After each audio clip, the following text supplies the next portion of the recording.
Hi there, how's it going? I just felt like talking. Excuse me for stretching. I just felt like talking. Um, so I was just listening to some videos. I want to say this right quickly. I was listening to somebody read a letter and speaking about how they feel like their mother hates them and the stuff that their mother did to abandon them. And the person who read the letter shared her story. And so the person who read the letter on her YouTube channel, she just said to the person, she gave the person the advice over the camera. She said, you just have to face the fact that, and she didn't say it in a mean way. She's just saying you have to face the fact that your mother hates you. Some people, some daughters and some sons do not ever want to come to the conclusion that their mother hates them. And I feel like the reason why the mother does get blamed for everything is because the mother is really just the closest to the child. The father is close to the child, but the mother really is very much close to the child. Even when stuff happens in people's lives, even when you saw that video of the video of George Floyd, he called out for his mother. He didn't call out for his father. And people can say it's because his mother was in his life and his father wasn't. The reason why I have to disagree with that is because I grew up with a two-parent household, and I have a brother right now who something goes on as good as and our father was very present, okay, but as good as his father was, something go down, he gonna call out for his mama, okay, he gonna call out for his mama. That's just how it is. And that lets me know how things are backward in this world. That lets me know that should be a matriarchy and not a patriarchy. Don't have nothing to do with feminism. The fact that as soon as something goes down, every male and every female, whatever, they calling out to their mama. That lets me know that this is really a matriarchy. Without the mother, this ain't gonna work. Without the mother, this is nothing. Okay? So, but I want to get back to facing the fact, her saying, if you got to face the fact that your mother hates you. And she said it in a way of understanding because she's gone through the same way with her mother. So she's not saying it in a way to be nasty to the person. And I want to talk about my family and why I chose why I want another family. I want another family. It's not because my entire family did anything to tick me off. It's because some of us have done nothing to our parents. I've shared stories about my childhood, only what I know, only what I can remember. Okay, and I said I remember being myself at the age of 5, and slowly after that, I wasn't myself anymore. And I thought it might have been autism. I thought it might have been some other kind of stuff. But when I tell people where it all started, a lot of specialists do not equate this with autism. A lot of people who have autism is very different. You don't just start out as a child doing who you are, and you and your highest, what you call it, your highest attributes of yourself. You know, some of you guys who are into astrology or whatever, I was in my highest attributes of my, what you would call a astrology sign at the age of 5. And then after that, everything went backwards. I was like, I turned my back on myself. I was out of my sun. Okay, I was out of my sun side. That's not autism. So when I went to specialists, it's described as like that. I heard one person say that sounds like trauma. That sounds like trauma. Now I don't even remember what happened, but they say it sounds like trauma. I want to tell you something. Just because I remember, because some people say, well, don't keep talking about it because, and I'm talking about in general how people tell somebody not to talk about something. I can see not dwelling on it, but some things that you don't even remember can affect you throughout your whole life. So just because you might not talk about something does not mean it goes away, because it's a lot of stuff that you don't even talk about because you don't even remember it. okay? Because you were so young that you can't even remember what happened, but it's still stored. The trauma is still stored in your central nervous system. The trauma is still stored.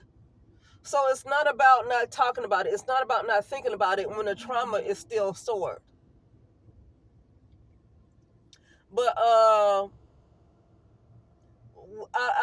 it wasn't until I got into my late 30s and 40s and realized what happened. And when I had to talk to somebody, they said it sounds like, witchcraft. Sounds like a lot of ritualistic stuff going on, especially when something happens where I'm no longer myself. Okay. And that threw off the course of my life. I'm going to tell you something about that. These people, another thing this lady said, there's some things that your family or your mother, she said a mother specifically, I'm going to say your family, because I don't believe she was by herself in all of this. Some things that your mother does is unforgivable. See, when people say forgive, but see, she used the word forgive in a different sense. So you have to forgive to relieve all of that stuff out of you. But it's not to let somebody else off the hook. I literally refuse to let anybody off the hook who does not take responsibility for the things they have done. Don't even feel bad about it. So I'm not relieving them of anything that they have done. But what I am doing is I'm getting that up off myself. I'm getting that trauma up off myself. So forgiveness, yeah, but your ego can't forgive. See, it takes something else higher. It takes a higher power to help you to forgive, because your ego can't forgive nothing. People have a hard time forgiving because their ego can't do it. Ego can't forgive. You need something higher. You need deliverance. It's almost like you need deliverance. There is something that I want to try called EDMR therapy. I was listening to Tanya TKO, and she talked about out of all the therapies she had, the EDMR is the best. It's like it helps to remove trauma. I want to try that one because as much as I fast, as much as I do things, I want to still add to it by doing EDMR and also talking to a psychologist. I'm not against talking to a psychologist. I just realize a lot of things are spiritual. And so I'm big on the spiritual aspect, but I am not against a professional like a psychologist, EDMR especially, okay, because a lot of trauma is stored in the nervous system, and I think EDMR sounds like that will help a whole lot. The way it was described, she said that you shifting your eyes left to right, moving your eyes, and it connects both sides of your brain. Okay. But I don't fully know what it's about, but I'm definitely going to try it. I think it's a good idea, no matter what it costs. Even if I'm not making the money, I'm going to save up every single chance I get to do it. Okay. And insurance pays for it. But yeah, you sometimes you have to accept the fact that your mother hates you, and then you have family members that don't necessarily hate you, but they decided to follow what your mother does. Your mother might be the ringleader. In this case, my so-called mother, the lady who played my mother, because this is a show, the world is a stage, so I'm going to say the lady who played my mother, she is the ringleader, right? And with her being a ringleader, it's not that anybody else hate me. It's just the fact that they follow her and does whatever she says. And so with that being said, I had to let them go. The reason why I have to let my whole family go is because they don't get it. When somebody hates you, and not only do they hate you, you see it might be some kind of witchcraft involved that happened when you were a child. And if it's not witchcraft, like in this lady's case, in her case, she's African. A lot of African women talk about how their mother used a lot of witchcraft on them as girls. So In that case, that is unforgivable, and not in the case, not unforgivable in a way where you hold on to it, where you never are freed yourself, but unforgivable in a sense that you can never trust them again. There's no apologies. You have to ask them what possessed you to do that level of damage of witchcraft. You don't. It's not like you robbed a bank. Oh, I don't do that no more. It's not like you had a drug problem. This is witchcraft that parents have done to their and mothers specifically, but parents have done to their children at a young age, and over time, constantly doing witchcraft. And when it comes to that level of offense towards a child, I'm sorry, it's not going to cut it. And it's not because, oh, I just can't forgive you, I'm so angry. No, something possessed it. This is serious. This is more than robbing a bank here. What in the world got into you to possess you to do something like that for so many years? It's not just one time and you felt bad. This is years and years over time, 20, 30 years over time, and even 40 years over time, that this has been you. You are, whatever the real you was, is no longer there, okay? Whatever the real you was is no longer there, because to become that level of evil over time and to continue doing it until you die, just because somebody's dead does not mean you have to speak well of them.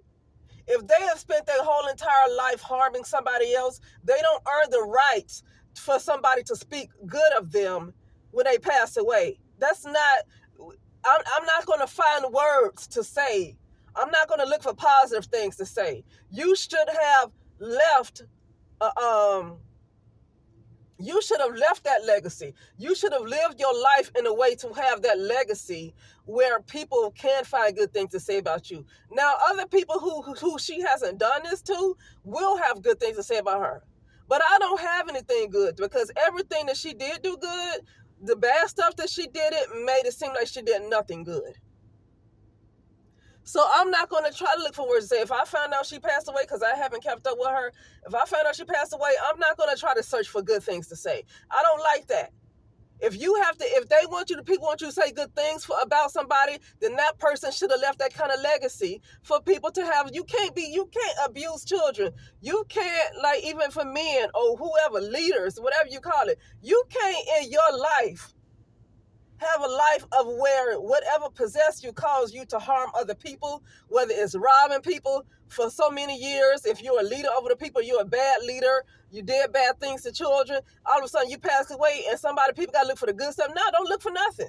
You should have lived a life where people don't have to try to force something. If you got to force it, that means it ain't there.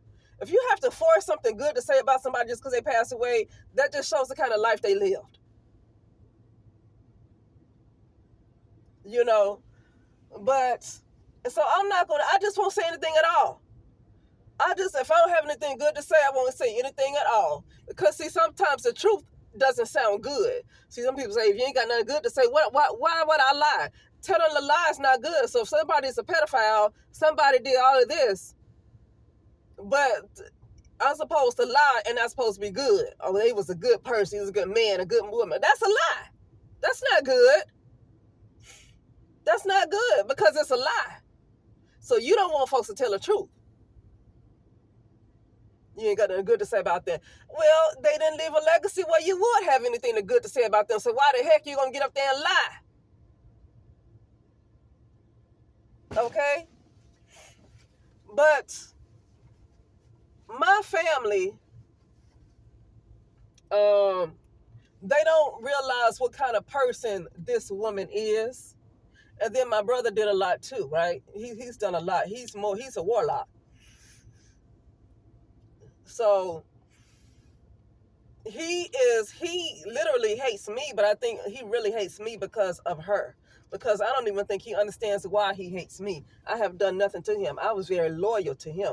I was a very loyal sister. Very, very loyal sister. He wasn't loyal to me, but I was loyal to him. He has no reason to hate me. The only reason why he would hate me is because of her. Because I haven't done anything to her. I was loyal. And so it don't, when people hate you, when you have done nothing but love them and they hate you, and they've been doing stuff to you since you were like 5, 6, 7 years old, but they hate you, I don't have nothing for that. And it's not even me being upset about it. And this is the reason why I stay away from family, because I don't like to have to explain that. You see, family like to make stuff your fault, because everybody's going to want to be on the side of the mother. Everybody's going to be on the side of whoever is popular. And I'm not popular. I'm not a popular person. I've never been a popular person. And people are going to go on you see this with social media all the time.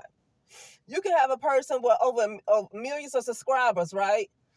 And they can offend somebody who only have like 1,000, 2,000 subscribers. But everybody's going to be on, most people, not everybody, most people are going to be on the side of who's popular. Whether they're right or wrong, people side with what's popular. Okay? That's the way this particular universe is working. So for that reason, I don't want to deal with the family, because I know nobody's going to listen to me. And that's going to cause me to be more traumatized, having to explain myself and having to defend myself, and having to realize that nobody's on my side is going to continue to remind me that I'm not loved. See, that's another thing. Nobody's going to want to listen to me. Everybody's going to be on her side because she's the most popular. Everybody's going to tell me to forgive her, which they don't understand what forgiveness means, because in their mind, in the mundane person mind who don't understand what forgiveness really is, they're going to tell me to forgive her, meaning to give her another chance. Why are you giving somebody a chance who is actively doing harm to you? Like, these people actively are doing stuff. You don't have to be like, they actively do things. I don't have to be in that state. It makes it harder for them to do things when I'm further away from them. It makes it a little harder because I'm not in their presence. Of course, when you move around and constantly move around, your energy changes, everything changes, your consciousness changes. You're not really the same person you used to be. And so it makes it harder for them to do the stuff that they do. And then you learn a lot more, you get more enlightened, and it makes it harder for them to do the stuff that they did when you were a child. Okay? So yeah, but still that doesn't mean that they can't actively try, because the thing about them is that I strongly believe my father passed away in 2015, and I strongly believe it was meant for, they wanted me to pass away. They did something for me to die in 2015, but it went and hit him because it wasn't working, and those demons have to be fed. They can't say, oh, well, it didn't work, so let us go back. Those demons don't care. They got to be fed. I strongly believe it went and got to my father, and he died instead. And they hated me more because he died instead of me. It's their own fault for doing the damn work they were supposed to be doing. I mean, they did. It's their own fault for doing the work. Now, I strongly believe that it was meant for me. And the reason why I strongly believe that, because I had a dream and that my mother came to me and tried to fight me. This was after we came from the funeral. And in a dream, I saw her trying to fight me. Like, she was trying to fight me because he died. Like, why would you try to fight me because he died? I live in California. They were in Georgia. He died. They lived in Georgia, outside of Atlanta. Okay? They lived in Georgia. So why are you fighting me because he died? See how they just hate me for no reason? I ain't had nothing to do with that. I'm all the way in Los Angeles. Now, I'm not in Los Angeles right now, but I was in Los Angeles at the time. I was living in Inglewood, California. So, but she wanted to fight me in my dream. That told me right there everything I need to know. That what they did something that was meant for me, and it didn't work, and it went and got him instead. See, I can't. You can't. And I just decided to leave my entire family alone because I don't like people. To me, people are ill. Why would you? Well, I don't want to be around folks like that. So no, I'm not going to family reunions where where everybody's gonna be there, where she's gonna be there, where my brother's gonna be there, where my auntie's gonna be there. They're evil. I'm not gonna be sitting around from them and then acting like I don't see them and pass by them like they not. I don't feel like being uncomfortable like that. That's like a person, like you see a lot of times in the black community where a young girl has been, MOL, Ested, okay, molested. I left the L out, molested, okay, or even raped by men in her family, because that's just a big story in the Black community, and yet and still she has to go around family reunions and family dinners and hangouts where nobody is holding this man accountable for what he has done to a young girl, and she has to be around him as if he did nothing. I don't like that. I don't like it. And see, as a young girl, of course, you have to do with it. You can't break free from that. But when you're grown, it's like, fuck that. That wasn't right. Nobody wanted to hold him responsible for what he did. They expect me to just get over it and just treat him like he did nothing. You know? So I don't want to be around my family, and I want a new family, because the family I currently have will not be able to accept the fact that I will never, ever talk to these folks again. My mother again, my brother is a warlock. I would never, ever talk to them again.